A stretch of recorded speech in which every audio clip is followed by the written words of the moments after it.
is Hustler Tom Murphy. You're here for the World Open, aren't you? I certainly am. I'm just going to grab a seat. Do you like your mattress? Mattress looks good. I'm ready to go to war. We haven't seen each other what? You came by a couple times. I mean, we haven't really played chess in a while, have we? Ha! Finally, we have a visitor for the World Open. Oh, there we go. G Master G. It is Tom Murphy, legendary Washington chess hustler. Wait, come on back. Grab a seat. This is actually he's staying here for the World Open, and we gave him a little place, not a hotel room, but it's a mattress. It should do well. This is the war room. That's what we're throwing back to. When you had to go to somebody's house and you didn't have that computer bullshit and all that. Anyway, let's go. Let's grab a seat. Let's get some games in. Alright, let's see what you remember. We've secretly switched Tom Murphy's chess game from regular chess to Chess 960. Let's see what happens. We haven't played, like I said, we used to play all the time. I mean, it's about time we just finally got some games in. So anyway, I got the board all set up, and No, you don't. oh, Hold on, let me straighten no, oh, I'm sorry. You didn't know about that? I sent you an email. I guess you didn't read it, did you? email saying Chess has changed. what the hell you do that? What did we? Why did I change chess? Well, you know that theory's killing the game. I mean, the game needs changing, so I just changed it. And Not by you. What? Change it back. So you want me to change it back? Yes. But I changed it. I spent 6 months changing it. I ran 900. That Fisher random that game, that Chess 960. I ran every position of the 960 through Stockfish. I actually wrote opening theory on it, and then I invented this dice game where you throw dice, and you can start up the game. You get a sheet of paper. You look up the game. You throw the dice, and it's just right there. You can play it now. You don't have to worry about it. Looking up the positions, you don't have to store them. Anybody can play this. You just open this package, you throw the dice, and you're playing in minutes. And I personally think that's better. But you want me to change it back? I mean, I could change it back. But before I change it back, let me just tell you something. Everybody that plays this and buys into this and buys the books and the products and whatnot with it, well, you're going to get a cut of that. So, Change is good. yeah. This is dice. Let's take a look at it. Alrighty so we've got a new... Hold on. Here, open this up. Ow. Alright. You're watching Dice 960. The birth of 960. Dice 960. That's Chess 960, but it's done with dice. So there's luck after all. Well, no, it's not. Well, it's luck in that it draws the starting position. Hold on. Alright. Just a second. So we got 3 dice. Yeah, here, 10-sided dice. Okay, now, that's the list of starting positions. Put the camera on that, I guess. Let's just take a look at this. Alright. There's a copy of this on the website, which is also on the page. It's dice960.com. And if you go there, you can get the chart. You can also order the book, 960 Stems, which is a stem game, is a double main line. It's the game you would play against yourself. And I ran the computer against itself for all 960 positions. So anyway, if you see the list here, why don't you throw the first dice? Tom and I are going to play a 6-game match. Alright, so we got a 3. 3 left to right. So hold on, it's going to be that, and that. What do you get on that? 397. Look up position number 397, and let's see what we got. Alright, 397 says we start with a queen. But no, it's A1 to H1, so actually the queen would go on A. It's A to H, so you have black here, so the queen would go at A8, so the queen's there. And he goes... Queen, rook. Now what? Knight. Knight. Bishop. Bishop. Where? Knight. Knight. King. King. Bishop. Bishop. And rook. And right. Now, if you're throwing a 961 to 999, you can use different variants. You can either use position 518, which is the dinosaur chess, we call it, classical chess. You mean real chess? Prearranged chess. We have another name for it, but YouTube probably would suspend the account if we used it. So, to describe that type of chess. Now, Fisher's idea was that if you scrambled the backside, suddenly there's no opening theory. there is opening theory and principles. It's just a lot. So we have a scrambled position now, and we threw the dice. We looked up the position, and all you need is a Dice 960 starter kit. And if you see any of us around, if we have any kits, we will get you one. Right now they're free, but they're not going to last. So get them while you can.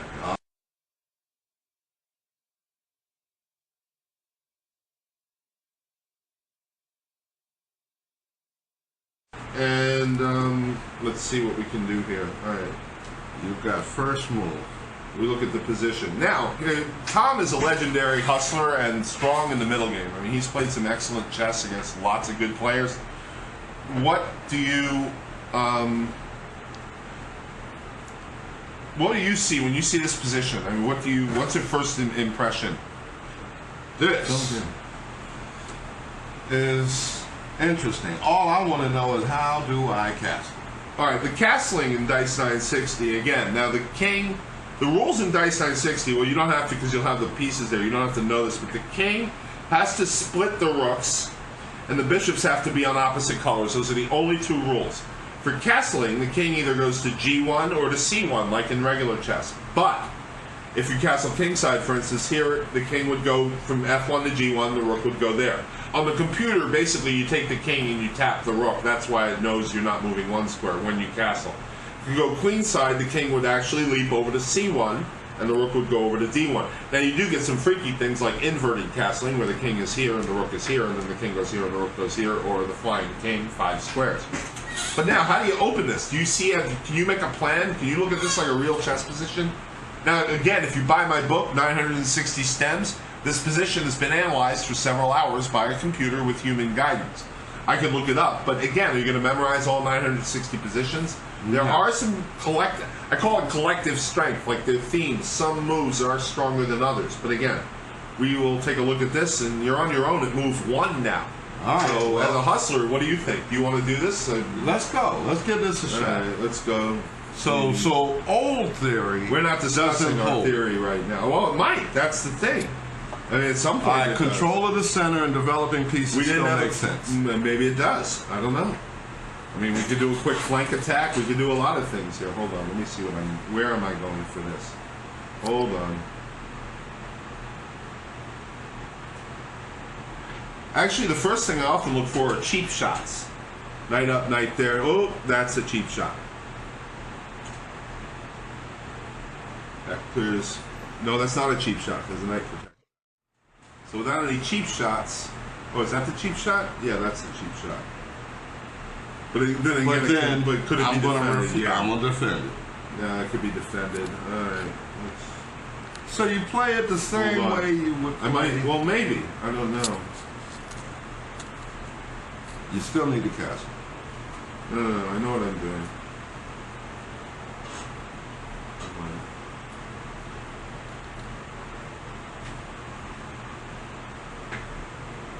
Alright, officer queen is on duty.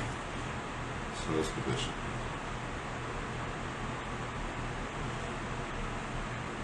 Now we get creative.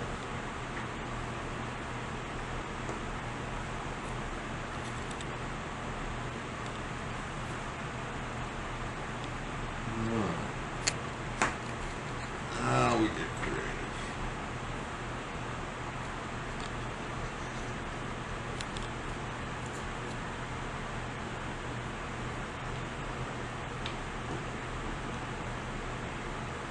Okay.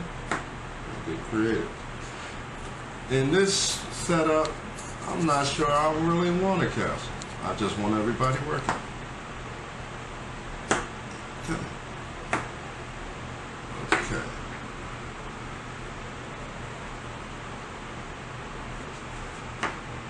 Alright.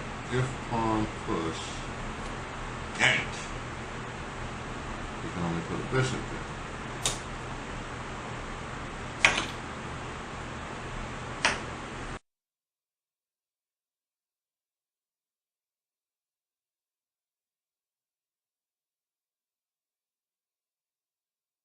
We are continuing the previous recording after technical difficulties. Okay, I have a winning position, but I'm bored silly, so he'll probably win. That's usually what Excuses. Oh no! This has been the story of my life. I get bored in winning positions. I get very bored. That is the wrong attitude. The correct attitude is, how do I finish the fool? Yes. Pity the fool. I know. Pity the fool. You're not a fool, though. I'm not a fool either. All right, don't finish me off. You're actually rooting for your opponent to play well and finish you off sometimes. I do. I hope the guy plays well. I'm like, it'd be nice to see it. Oh, now he's going to do that, then that. I've got a plot. Oh, I see what you got. It ain't going to work, though. It may not, but you're going to think about it. No. Oh, yes, sir. This is still a thinking game. That's the good news. Everything's held, and this has to be played, unfortunately. Notice I don't say I want to play this. I say I have to play this. If you're sure. Raise your hand if you're sure. No, I have to play all of that. This is not funny. I'm getting in a silly mood. All right. No, this is not good. None of this is good. Okay. For whom? The bell tolls. Now we doing that there. Kaboom! It's not a threat, though. That's what all right. You heard it first, sports fans. It is not a threat. But it looks like one. No, not really. I've got super soldiers. Hold on. They're on the march. I know you don't believe me. You're bored. No, you're gonna lose this game. No, I'm not gonna lose it necessarily. I mean, I just tend to get very bored in winning positions. Hold on. Can I make an editor's note? Second. Let me look. You have two weaknesses. You are not theoretically winning anymore. That's not necessarily true. Well, actually, I can get the king back to there if I have to. You have 2 weak points and a hanging piece. Not worried about it. Tactics. Not worried about any of that. That's what's going to make 960 go. Brand new tactics. You're not going to give me that whole piece. He's not going to do it. A whole horse? Yeah. All right, bishop check, step there, bishop check, bam, take. No, I don't see that. Bam, bam, and we're off and running. See you later, bye. I told you to get bored in these winning positions. Hold on, it's not over yet. Not over yet. Check. Look it up. Oh, this is much more interesting than I thought. Now who's got 2 pieces hanging? I do. Right. So, you got another hanging piece. Yeah, but I still have use for him before he dies. Oh, I see. Well, this isn't as bad as it looks. But it is interesting. Hold on, no. This is what you want, fighting chess. I was looking for. It wasn't what I was looking for. I need something. Okay, what do I do there? I do that, he does that. No, you won. That's right. Told you I get bored. Ah, stop the phone. Alright, so, throw the dice. Okay, we're watching Tom Murphy play chess. That's not my 2200 rating guy. So you grew up in North Carolina, is it? And you were playing, if I recall correctly, we had a rating. I saw a rating for a Tom Murphy in North Carolina in 1974, which would have had you at how old? About 74, 15 years old. You were rated like 900, is that correct? 895. Hammer again. You were rated what? 895? Yep. In 1974. Yep. So that's a pretty well. It was a low rating. Now they go down to like 100 or something. It's kind of ridiculous. Let me give you an example. Were you saying that? No. Let me give you an example of how weak that 895 rating was in 1974. It was weak. And so if by the time I get to like you'd hang a knight usually in a game week. I mean that was what 800s did back then. And they not so stuff. much. I didn't have anything. You hung pawns too. I hung pawns. Right. I sacked pawns. I sacked pieces to attack. So so what happened was I come back to Philadelphia after the military, and I challenged Norman Rogers to 2200, and I made 95. He plays me a game. He blows me off the board, right? But he gives me my first textbook. He gave me the Chess Opening Theory by Alexis Swift. Now, mind you, it is only opening theory. And so the next year they took me to my first chess tournament. And so they kind of adopted you, is that what you're saying? Yes, they All did. the strong players in Philadelphia? They all five of them? They adopted me, the Mate by Four squad. The white strong players here were Penn students like Costigan, who would pretty much filter into the city after the graduation, but the black players, they all played in the same places though. Everybody played in the same places. Yes, sir. So after Pete, Norman Rogers, I know he's called Pete, but yep. Norman. So they adopted me and took me up to New York. And you got strong. How did you get strong? Well, you improved very rapidly. You were like an A player. No, I did not improve rapidly. Because suddenly you were just an expert by 1986 when I met you. What happened was they introduced me to my chess library, which led to a lot of progress. Pawn Power in Chess was also one of the key books that you read, if I'm not mistaken. I saw it in your library. Yes, sir. And it looked like one of those secrets that you didn't want to... You never talked about it, that was for sure. Nobody even knew you owned it, except me. And because I looked in your library to see what you had there. But my friend Patrick from New York, he had a copy of Pawn Power in Chess. And I guess Pawn Power in Chess was one of those books that it made a difference in my strategic thinking.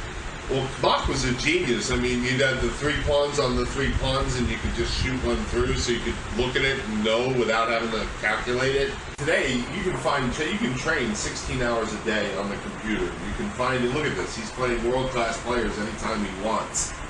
In 1988, if we wanted to play strong chess, we had no other choice. I mean, yeah, you could take the train up to New York for 100 hours. Exactly. Did you have chess groupies at all? It was weird, but I had a few. I would imagine you had a couple. Anyone who come by and just watch you play any old time? Oh, yes, sir. And again, if you played with Rogers, okay, who else did you train with? Tony? I trained with... The serious training. Anthony Randolph. I trained with Richard Costigan. I trained with Michael Wilder, former U.S. champ. Wilder wasn't from here. He was here in the 80s. He's from Virginia, I thought. No. Mike Wilder played here at the Mercantile while he was going to school. Oh, I never saw him. Yeah. In fact, it was his winning the U.S. title which inspired me to think I could win the U.S. title.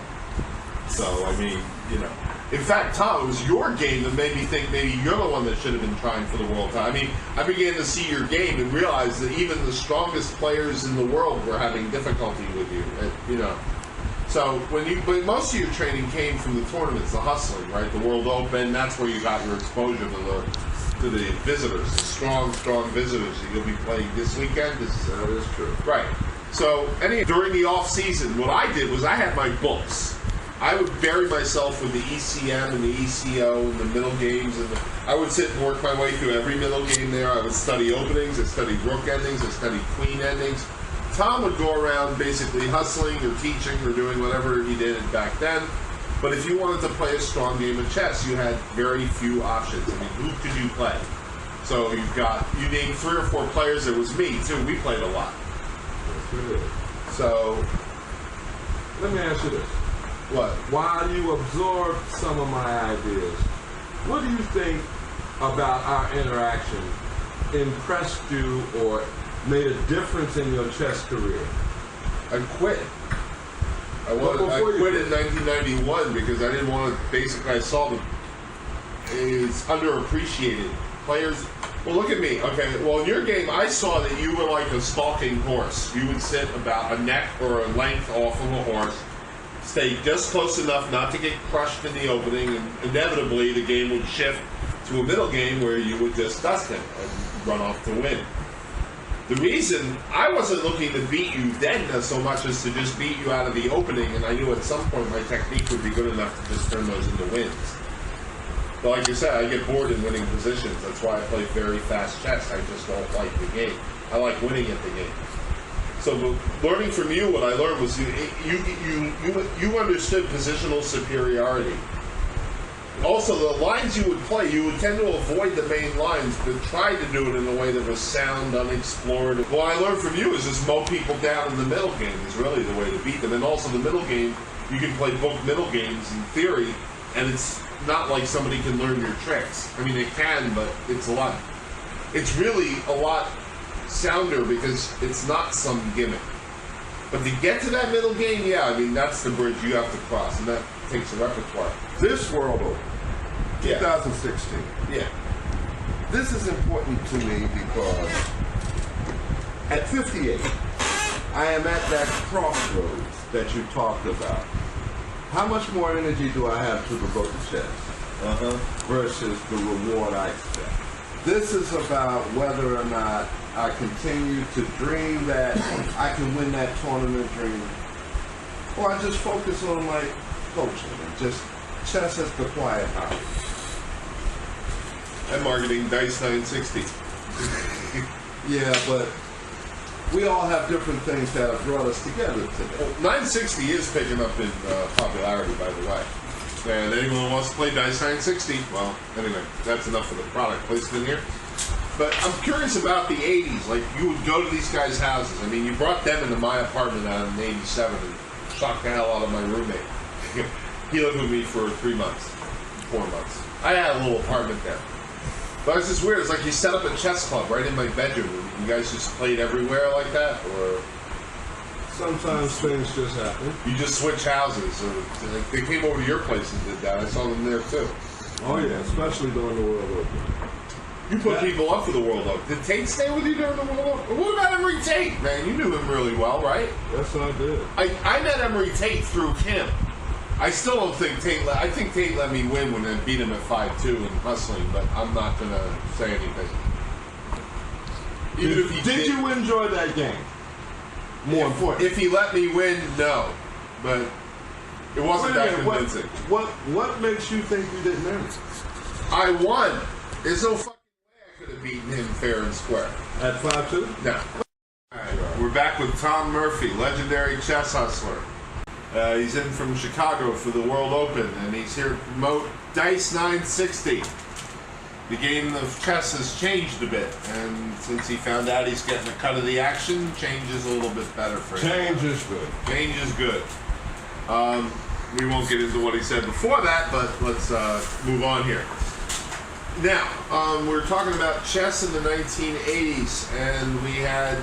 Really, it was pretty boring. I mean, there was the World Open, which was on City Line Avenue, which was, like, out of the edge of the city. I hated that. Did you like the Adams Mark, or would you rather... Do you like it now because it's here? I mean... I think the aura of the World Open, we all like it regardless of where it is. It was in Washington last year, by the way. They moved it. They couldn't have it here because the LGBT 50th anniversary parade or something. The Pride Parade. Okay. So you knew Emery Tate really well. That's what I was actually asking you about. I mean, I met Emery Tate through you in 1987. I remember I rode back with you, so you stayed. Tate stayed with you. I mean, how much did you play him in the 80s? Was he an influence on your game, or? For sure. Where do you know him from? Wait, you need to understand that in the 1980s, Tate was a chess icon. So what I'm saying is this. We didn't just go over a Tate game. We were followers. So it was an experience. Not just an experience. I mean, he was the guru of black chess back then. So you lived vicariously through him, basically. No. In his games. No. What happened was he was the trainer. He gave us the ideas that we used to do our best.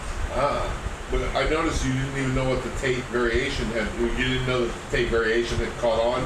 Well, look at it this way. In the Ayakin. The Russians liked it. Hold it. Mm-hmm. Tate played a number of lines and a number of games he never played. things that were called the tape variation.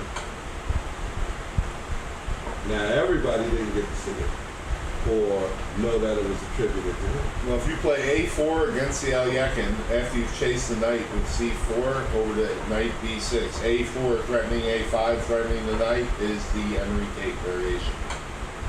So in the 80s, where did you meet him? I met him at the World Open. Through your other friends here? Or? Yeah, through Norman Rogers. So he basically came up here to visit them and played in the World Open and stayed somewhere, I guess. Yeah. Yeah, no, I mean, he was a good player, definitely. Dropped out at the board this year, which was kind of fitting, I suppose. But Tate could beat anybody in the world on his best game. If I have anything in common with him, that's it. Well, didn't that make him inconsistent also? I mean, there were probably other sides to that where he... Well, let's look at it this way. Over his chess career, he had more than 80 victories against grandmasters. Uh-huh. Okay. Back when there weren't as many. So that we will not use that rejoinder. The bottom line was that at that time, traveling around the world, yeah, he had more than 80 victories against grandmasters. right. Now, his inconsistency didn't allow him to get the norms he deserved. However, his brilliance, there's no doubt about it. Now, of course, we get to the tournament that we both had a good time at. He had a better one than me, but only slightly. The 1989 World Open Blitz. Now, we will set the stage here. Tom is hustling in the Skittles room, and it's about 8:30 at night. You got up that day, what, about 5:30 probably? You probably slept late, though, and then stumbled over in the early evening. Is that you usually used to hustle at the World? I don't think I like that characterization. You were rested, though, at that hour. I was rested then. Now you find out that my late mother, Penny, rest her soul, and me have come up to there, the only time she ever went to one of my tournaments, and we decided to kick over $40 to enter you in the Blitz. How did you react when you found out that we had entered you? I was like, oh shit. So you were like just happy? I mean, you were like, I get it. No. When I looked at the lineup, the all-stars that were in this tournament, the biggest Blitz tournament that had ever been played or ever has been played again. One of the biggest. No, that was the biggest Blitz tournament. Yeah, it was. It was something weird. It was really big, that tournament. And it never before and never since. Because there were so many luminaries of the chess world. There was something also Kamsky had just affected. This was 1989. I had done most of my... I had actually gone up to New York and lived there for a year, or for a summer, and I was living with one foot in New York. I'd go up and I'd play in a tournament, then I would come back. And so at this Blitz tournament, though, I did not play in the regular World Open. I had already bet Detroit, who had swept LA. I won $300. I had the money to play, and I just used it to enjoy the tournament. But this tournament, this was a real big event. So we enter him, and he goes in and plays. You said you got 0-1 in the first round? That's just 0-1. And he covered you. He crushed me like a grape. Yeah. I got gated Kamsky in the first round. I survived 18, 20 moves into the opening, and then I got crushed like a grape. But I fought him in the opening. I fought him enough in the opening to think, if I ever get some technique, I actually could fight with this guy. So I was still thinking I could possibly make something out of myself as a player. I had some good results before I quit. I mean, I was still making progress. But this was the tournament where both Tom and I are going in there and we're going to win. And then you got burned in the second or third, fourth round, somewhere in there. It was a 9-round tournament, 18 rounds, 9 matches.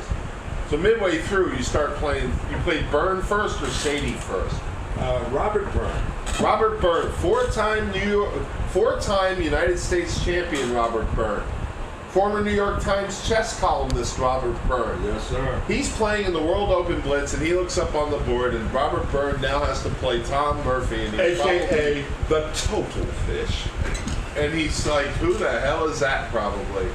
He didn't know who you were. He did not know who I was. But he was such a gentleman.